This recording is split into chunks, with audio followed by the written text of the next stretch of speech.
Hi, and welcome back to ENTP Life. Today's episode is a lot different than any other episode that I've done on the channel because I am doing an ayahuasca journey. Now, for those of you who aren't familiar with what ayahuasca is, it is I guess a hallucinogenic or a psychotropic ancient medicine that is derived from a root in a plant. And what they do is they synthesize DMT, and they're able to kind of allow that DMT to function over a sustained period. That's really off the chain thing for me because I've never done drugs. I haven't even smoked a cigarette in my life. So this is something completely different for me.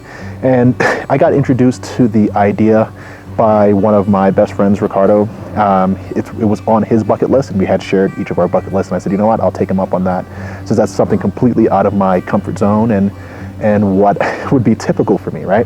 So this episode should be really unique and really incredible. At least I hope so. I guess what I'm doing here is trying to give the public just an alternative view of spirituality and life in general, right? Growing up in the United States in a Christian household, this would be completely considered taboo or even satanic in nature or pagan in nature.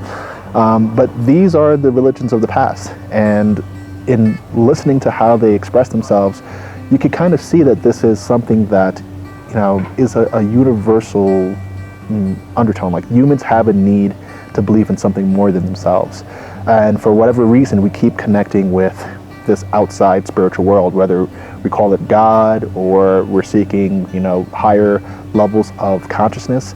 It's just what's in us. So for me, what I'm looking to address is some personal trauma that I have from, I guess, childhood and adolescence. And I want to be able to resolve those things just so I could live my life just a little bit better, live my life just a little more pure, live my life with more happiness, right? Just because I'm successful in business and things on the surface seem like they're fine and dandy, I really have a hard time finding happiness in ordinary things. You know, I only find a little bit of joy in achieving my goals, and then it's back to working again and back to pushing to something else. I never really take in the moment. So I'm hoping on this journey I'm able to. So if you're not already a subscriber, I should have already told you that, please hit the subscription button. Don't forget to like this video.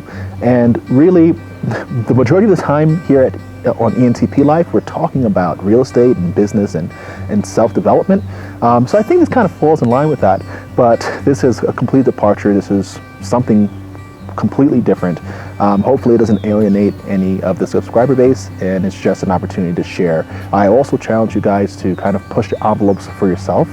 Test your boundaries a bit. You might discover that, you know, what's keeping you within that boundary are really repressed thoughts that aren't allowing you to move forward. So go out there and challenge things.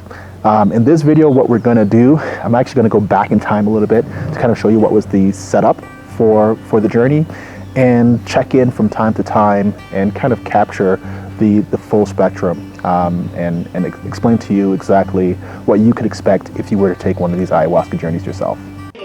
Boarding will begin in approximately 15 minutes. The boarding process will be by groups. Please verify your group number, have your boarding pass. Now, to get to the Etnika's Retreat Center, you have to fly first to Lima. Now, the flight to Lima from the US takes about 6 to 8 hours depending on where you're coming from.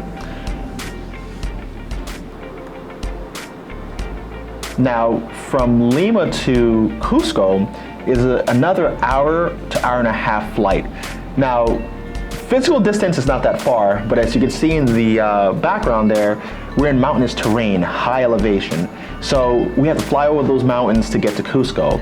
And you're gonna hear throughout the video that I'm short of breath because, you know, the air is so thin up there that it's really hard to catch your breath. Now, for those of you who want to know what the accommodations are like when booking the Airbnb in a country like Peru or in Cusco, if you're planning on visiting to see Machu Picchu or do your own ayahuasca tour, this is just a walkthrough of the apartment here and how it's set up. You got these really tall cathedral ceilings with like this pretty cool fireplace, rustic table. It looks like it actually used to be somebody's front door.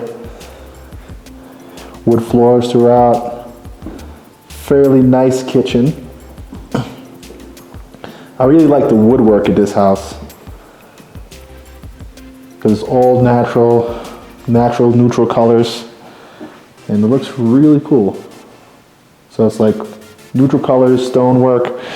So this is a look at the kitchen. It's, you know, stainless steel appliances, fairly well equipped, and pretty nicely decorated. It seems to be somebody's real, like maybe summertime apartment or something, because here's like the family pictures. So it's not just stage for Airbnb, it's monetized while they're not there. Now you got this staircase that overlooks the living area, and give you a sense of what the upstairs looks like. So this is a 2-bedroom Airbnb. 1 bedroom. This actually, I guess, sleeps 3, or 4 people probably, because you have these 2 twin beds, and my own bathroom off the side here. It's not too bright, but pretty well appointed. And then you have the master here, where my boy Ricardo is staying. You kind of have a policy: if you book it, you keep the better room. So he's the one that booked it, so he gets the better room. It's his bathroom, and you said that it's like $130 for 2 nights, or $64 a night. Yeah, it's compared to what you would pay in hotel charges. It definitely makes more sense to be on the Airbnb side. You get way more space, and it's pretty cost effective. I wouldn't be surprised if this place only costs like $1,200 a month if you're living here full time. So after a good night's sleep, it was on to the Etnika's registration center. Now we got to enjoy a leisurely 20-minute walk through the city of Cusco, picking up some treats along the way. I had bought cactus pear, which is the first time I've ever had this fruit, and it's fleshy and sweet, but has a bunch of seeds. It's all right. Now, Cusco was, I guess, the center of the Mayan Empire. It's where Machu Picchu is as well. But now you got a lot of Spanish influence and this old city charm. But look at these streets. They're super narrow. They're just wide enough for 1 car. And the sidewalk itself is only wide enough for 1 person to walk by. Now, the Etnika's registration center was about 20 minutes away from where we stayed. And here is our host and where we completed our application. Now, the application is, I guess, a background check, pretty long and detailed. So we're here at Etnika's doing the registration for the retreat, and it's actually pretty interesting. The health form is pretty lengthy, and first to go over your medical history just to make sure that you can tolerate the effects of ayahuasca, and then they kind of go into some of your, like, I guess, psychological makeup, asking questions as if, have you ever been depressed? Have you ever had like out-of-body experiences or thoughts that were inconsistent with your actions? Because I think one of their goals is to kind of tap into your subconscious mind and help you resolve some of your personal issues. I think that's what the goal is. For me, that's what I'm trying to seek out in this process. But so far, so good. The check-in process has been pretty straightforward. Filling out forms, you start to get to meet some of the staff, medical staff, and get to drink some tea to help you deal with the effects of, I guess, altitude sickness. I haven't been experiencing any of that myself, but I don't want to, so I'm gonna drink up on this tea and kind of walk you through the process. Another cool thing that I want to show is they ask you to draw your version of the male and female form, and I can't draw for squat, but I'm going to show you exactly what that looks like. And I'm not sure what the purpose of that is, but I'm going to ask around and try to figure out exactly what the connection between the two are. Okay. Nice to meet you. My Pleasure. name is Luzma. I am your nurse for the ceremony. Okay, your name again? Luzma. Luzma. Luzma. Luzma. Okay. So after a brief discussion with Luzma, she explained to me the side effects of ayahuasca. Now, ayahuasca is going to raise your heart rate and can possibly raise your blood pressure. Now, you don't want to be in a medical crisis in the mountains of Cusco, so they check you out thoroughly. The first thing that you're going to get is an EKG, which checks your heart condition or your heart functionality and detect any kind of abnormalities. If you're over 50 years old, you're going to have this in a stressed state, so it's going to be a stressed EKG. Now, ayahuasca is going to raise your blood pressure, raise your heart rate, and you want to make sure that your oxygen levels are okay, because if you're in a hypoxic state and you have a heart condition, you could actually trigger a heart attack. The last check, of course, is just your weight and height, and that's going to be used to potentially calculate how much dosing of ayahuasca you're going to get.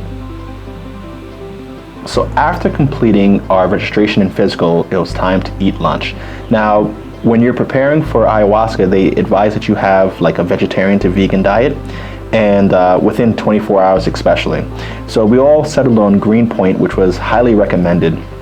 It's a vegan restaurant in Cusco. Now, if you don't know anything about Peruvian cuisine, Peruvians really care about food. So everything that they do is usually at a high level. So I was kind of excited to see what this restaurant was all about. The decor is nice. It's built into one of these old, colonial homes. And once I got in, I got a sense that we were up or in for a treat.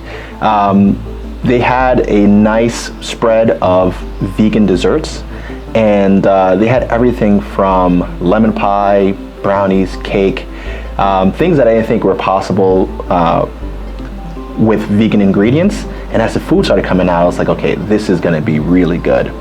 Now, while we went out for lunch, it was me, Ricardo, and some of the other people that were gonna be going on the journey with us, right?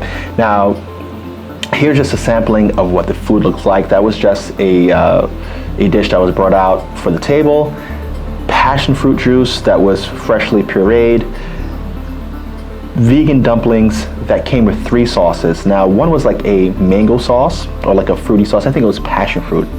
The other was a ginger like soy glaze and a peanut sauce. This is a vegan lasagna. And then Ricardo with 2 entrees, one which is tacos and the other which was like a vegan curry. And that's it for today.